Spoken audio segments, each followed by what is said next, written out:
Gentlemen, Andrew and James, nice to see you. Okay, floor is yours, James.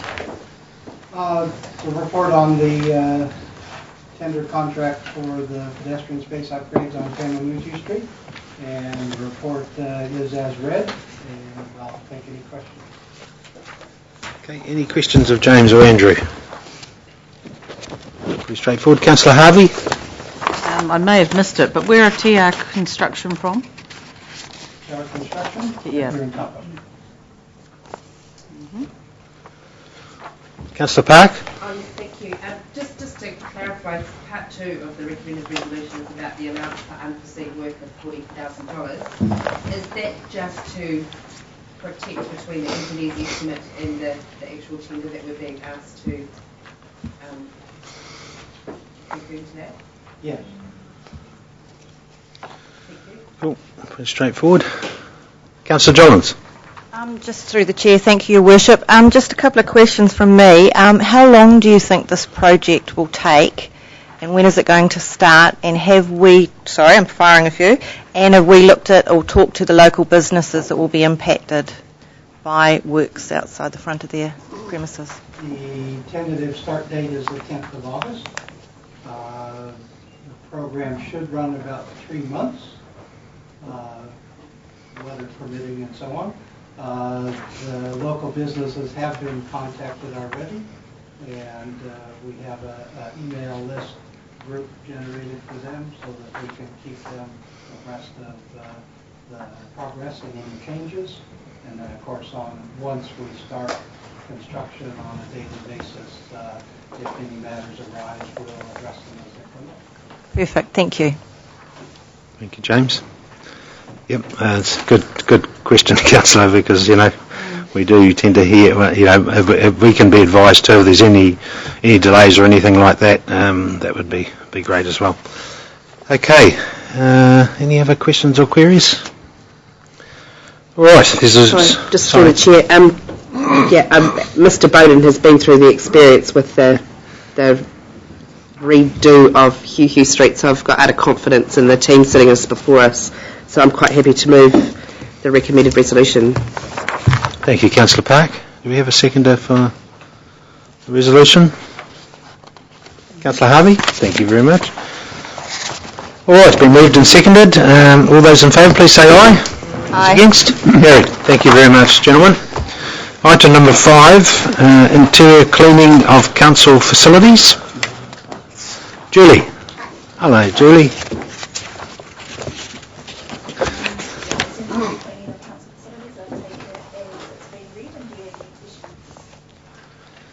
Any questions of Julie? I've just got one, Your Worship. There seems to be a great variation in the contract. And we all had the same question. Yeah. Is there a particular reason for that, or did they not read the contract properly? Or? Yeah. Or you could say greed. Yeah. I can give you my opinion, but the two that were quite close, Yes. which is ICS and Professional Property Cleaning Services, are very professional and operate as national and international companies. The other two that we had, Best Carpet Cleaners and Green Cleaning, are locals. So therefore their pricing was kind of the same, but not as competitive as the professional ones. And the last one, which was like $2 million, they didn't even show up for site visits and stuff like that. So they didn't want it. Julie, can I just ask, we do have, I think, independent contractors that come under various, like on Delaney Park and what have you in the past. This is all rolling it all into one now, is it? Yes. Okay, so will those existing contractors that do that job now roll into this new contract, or has it, or they've been told? There is an Employment Act that says they come under the Vulnerable Workers Act, and they can elect to go with the new company, but Right. it's totally up to them to do that. Okay. Yeah, so they Cool. do have an option. So they're aware of this process anyway? Yes, Yeah. definitely. Okay, cool. Lovely. Councillor Johns? Thank you, Worship. Just to further your Worship's comments, so because this is an Auckland-based company, will they be recruiting for staff here to deliver their contract? Is that the way it will work? Yes. Okay, thank you. They're giving them the option to do that. So if the staff that are on at the moment choose not to, then that will be their choice. But they will be looking locally to employ. Okay, thank you. Okay, Councillor Krasowski? I have to hark back on the price difference. We are quite certain that the price stated on that company that we're going for $670,000 is in fact for 3 years and not just for 1 year. Yes. But the company we're recommending is the 693. Yeah. Yeah. Okay, thank you. And it's performance-based as well. So So- if they don't perform, they're out, basically. Yeah. Okay, thanks, Julie. Who was the company? Was one of these? He's currently doing it at the moment. Currently, yeah. OCS. Same one. Oh no, OCS. Okay, all right. That's pretty happy. I suppose, as you say, it's performance based, and that will no doubt be reviewed by your good selves. Okay, Councillor Hickling. I move the suggested resolution, Your Worship. Moved by Councillor Hickling, seconded by Councillor Krasowski. All those in favour, please say aye. Aye. Against? Carried. Thanks, Julie. Thank you. Thanks, Andrew.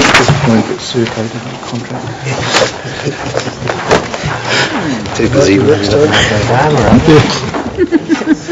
Winston Churchill's grandson. All right, item number 6. Motuapa wastewater treatment plant upgrade. Mr. Dennis Lewis. Good afternoon, Mr. Lewis. Good afternoon, Your Worship. I have a report here for the tender for the upgrade of the Motuapa wastewater treatment plant. I guess the key thing here is that we've been negotiating with the contractor for a number of weeks. The tender was received in May. It's taken us a little bit of time to finalise the pricing, and the pricing is considerably above what we originally had in the budget. I'll take any questions. Thank you, Mr. Lewis. Any questions or queries of Mr. Lewis? Through the chair. Councillor Cousins? Several. No. Dennis, I tried to read, and I could have missed it, but it said the new resource consent that we were allowed to discharge 500 cubic metres of nitrogen into the lake under the new resource consent, correct? What are we doing presently? Because I can't find a reference to that. That will give us the underlying reason as to why we're doing this upgrade.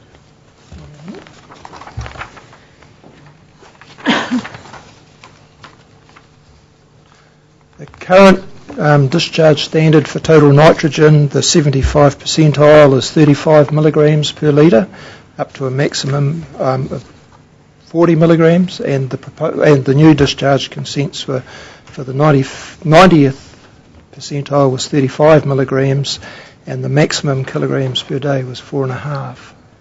What are we actually discharging now? Is what I need to We're operating under the new.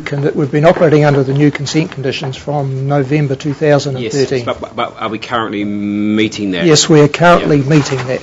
Yes. And is there a gauge though? What is the difference though? I'm trying to gauge that. What is the sense of urgency to do this upgrade? Because obviously there's something burning. Like we must be getting close to 500, are we? Or yeah, the urgency for the upgrade is that yes, we are currently meeting our consent conditions.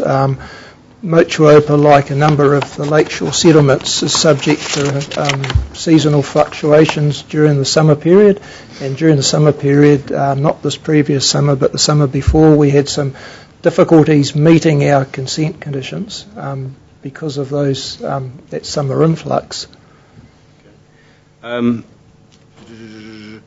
There's been some objections made by various parties, and we haven't got the privilege of seeing what those objections were about, and I feel a little bit unable to make a decision without seeing those objections, because one of them is the developer, Steve Halliday, who did the subdivision in the first place.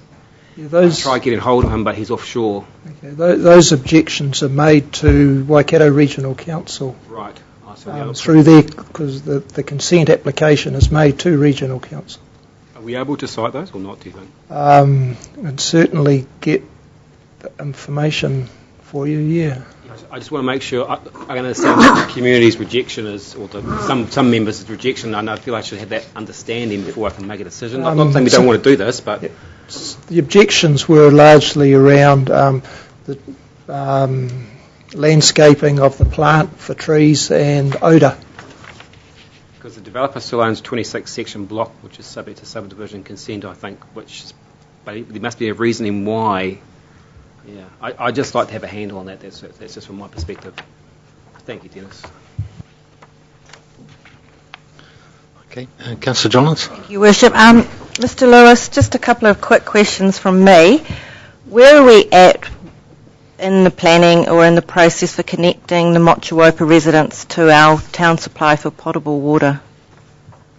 There is no current plan to connect any further residents in Motuopa to... Okay. The reason I ask is that one of the conditions of the resource consent for the discharge to land is that we do everything possible to ensure that those residents are connected. Yep, we went through that process. This consent was issued in November 2013, and subsequent to that, we went out to the community, those down on the lakeshore, and asked them whether they wanted to connect or not, and we went through that process, and Council made a decision not to connect. Okay, so in terms of the condition then for that resource consent, we will have satisfied that requirement with WRC? Yes. Okay. Just that the last question goes back to the cost, because there is I guess what you call a materially significant difference from what you estimated to what's before us today.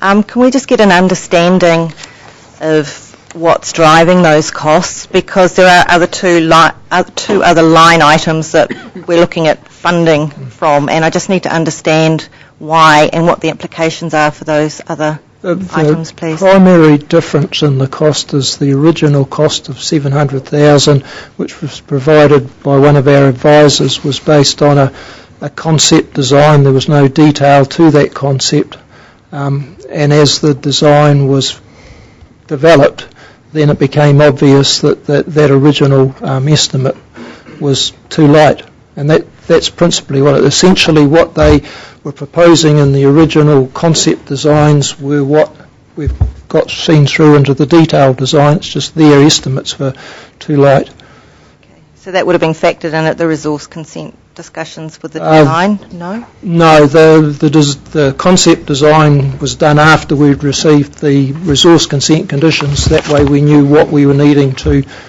design for.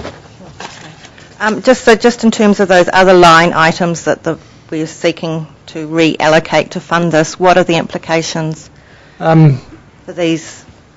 The whai bore is was a monitoring bore that was in the original consent for the whai wastewater treatment plant.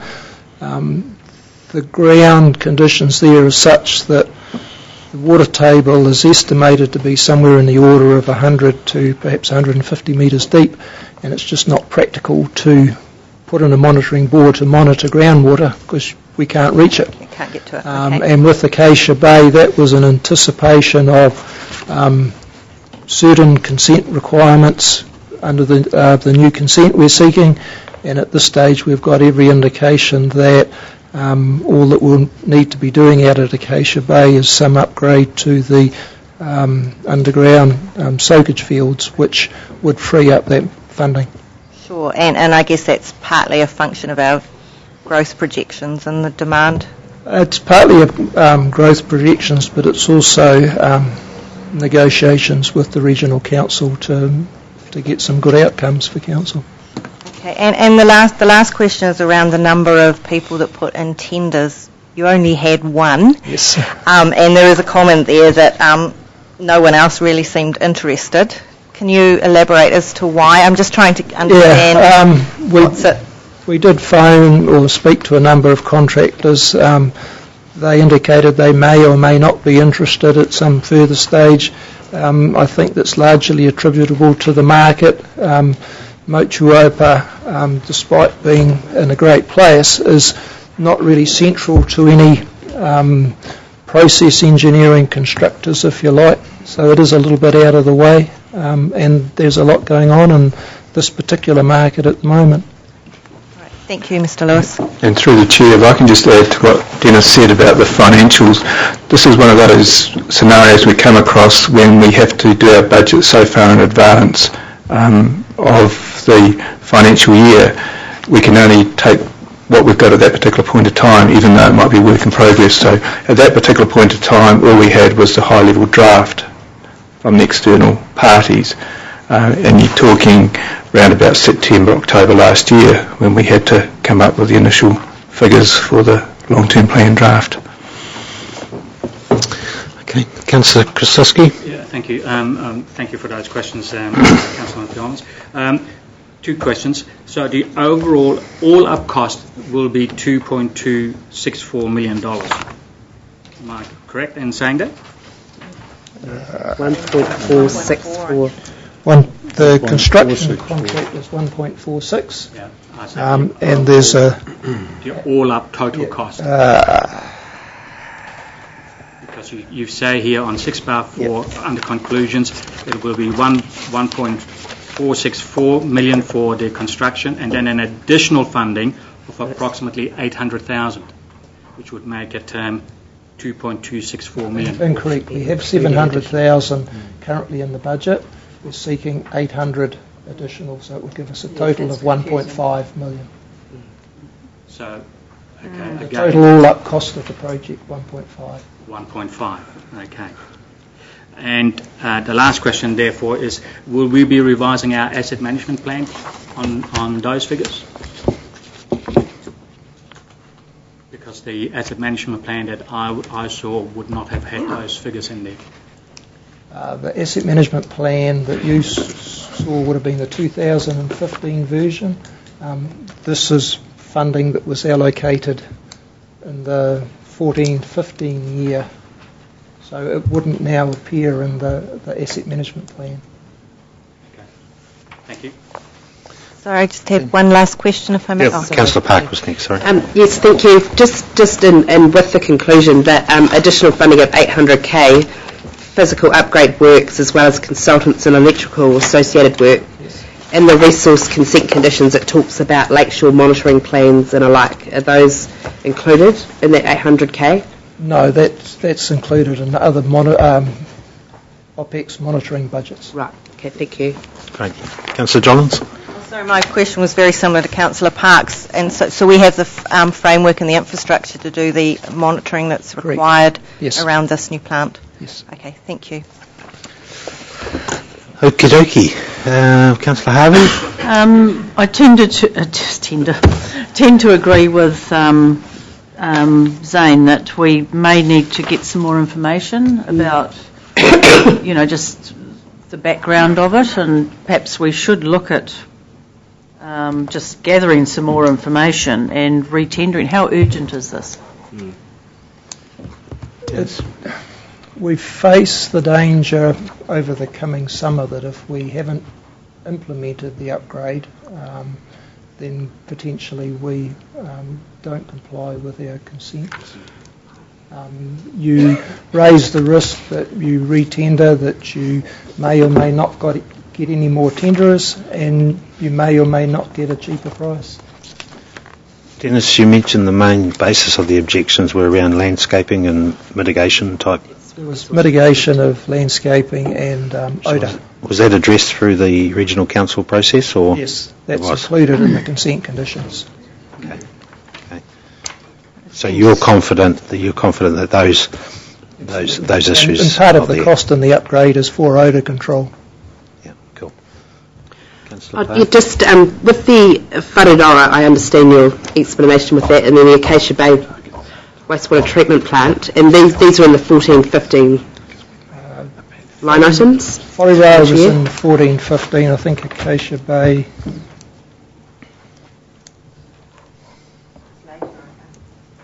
Acacia Bay is in this year's. Right. So if this was to go ahead and Acacia Bay was deferred, that would then be an amendment to our long-term plan? No? Or well, then what happens with the Acacia Bay wastewater treatment plant that is in the signed off LTP in the first financial year?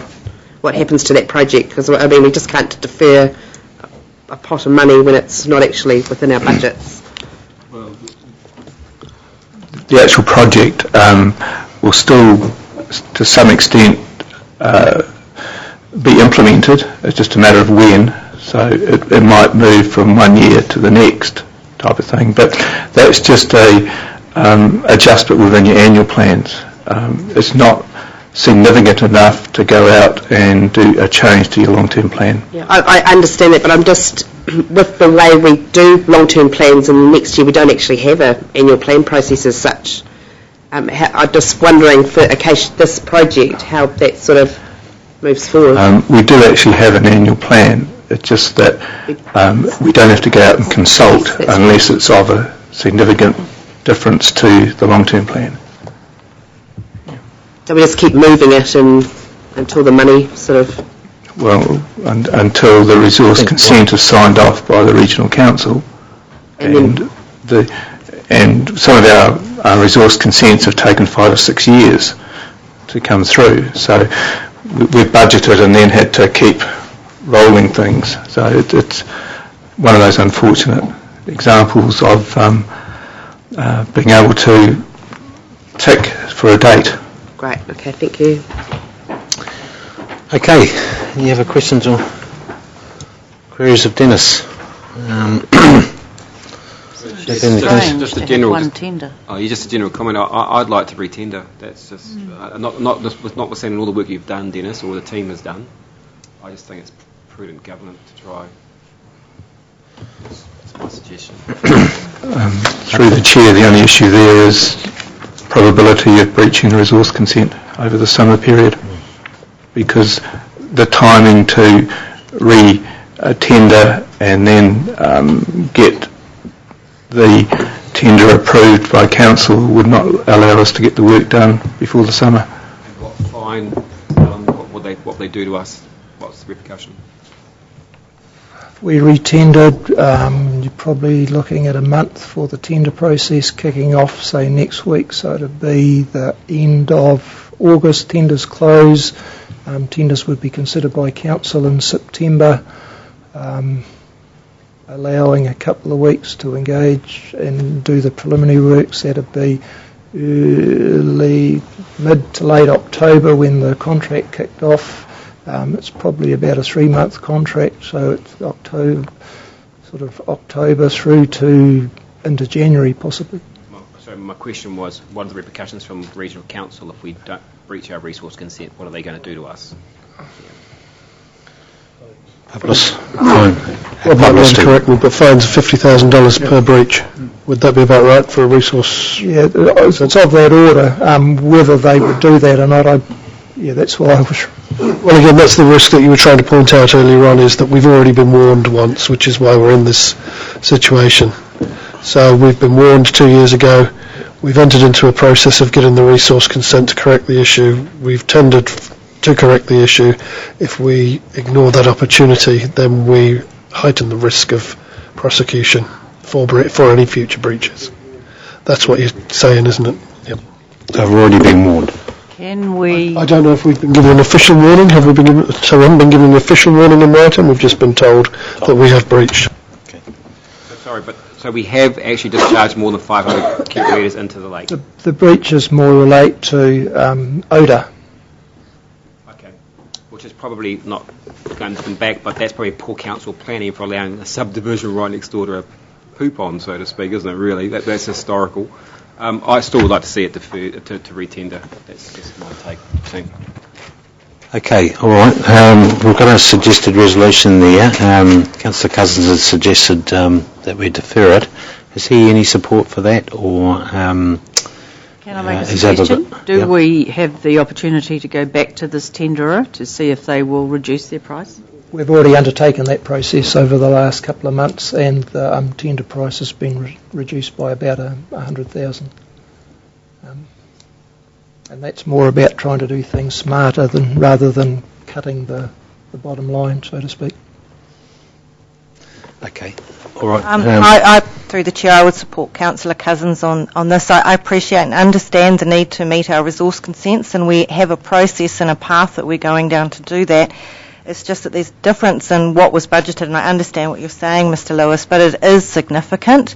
It's $800,000, and I think we just need to sense check that, and I would be more comfortable if we deferred it. To just check and retender, please. Okay, thank you. All right, suggested resolution there. Do I have a mover for that? Moved by Councillor Christowski. Are you moving? Seconded by... Number 2. Do we have a seconder for that resolution? What are we doing? Okay, I don't appear to be a seconder. So, Mr. Lewis, we will perhaps... what do we do? Do an alternative? That means if you don't have a seconder, that resolution lapses, and Lapses. then you call for a resolution. Okay. So does the... would we have a new resolution that we... What were the words around that? Retender? Yep, that this tender is not accepted, and that staff are instructed to retender. Okay, that's moved. Yes. Yep. And I will second that. Seconded by Councillor Jollins. All those in favour, please say aye. Aye. Those against? Resolution is carried. Sorry, Thank you. All right. I appreciate it. Item number 7.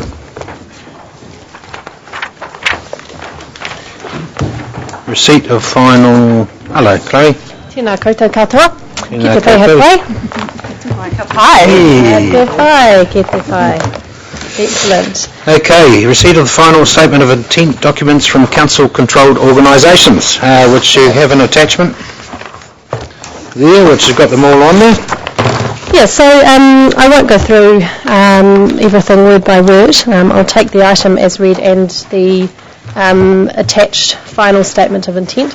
Again, this is a relatively mechanical item for council to receipt these final statements of intent. You'll note that there has been some changes made to the statements of intent off the back of council feedback to the draft statements of intent in April. The major ones to note, LAS has made some changes and added in the around the addition of proportion of accumulated profits section. And then DGLT, as you'll see, has made a number of changes. We've included the agenda item that DGLT put up to their board, that Damien Coots, the General Manager, put up to their board, which outlines those changes, the changes that Council recommended, additional changes that have been made, changes that Auditor have recommended, and what they have chosen to do, so that you have that context rather than having to compare. I think we've had that conversation in the past, that it actually makes it a lot easier if you have that context of the changes that are made. So I'll take any questions, otherwise we can... Okay, thank you, Chloe. Any questions? Councillor Krasowski. Just one, thank you. In particular in regards to DGLT, I see nowhere that I can see how we treat intellectual property. And I would imagine that our intellectual property DGLT would be significant. Yes, and I don't have their trust deed on me, but I have a pretty good feeling that it's included in their trust deed or their inception agreement, because I've just been working on it. But I can't 100% say that. So I could check through those documents to make sure. But regardless, it should be included in our contract for service, which is with Destination Great Lake Taupo, because obviously we, as the major shareholder, are the owner of that intellectual property. So, yep, I will note and I'll let you know about that. Thank you. Okay, Councillor Cousins. Through the chair, just some commentary for you, Chloe.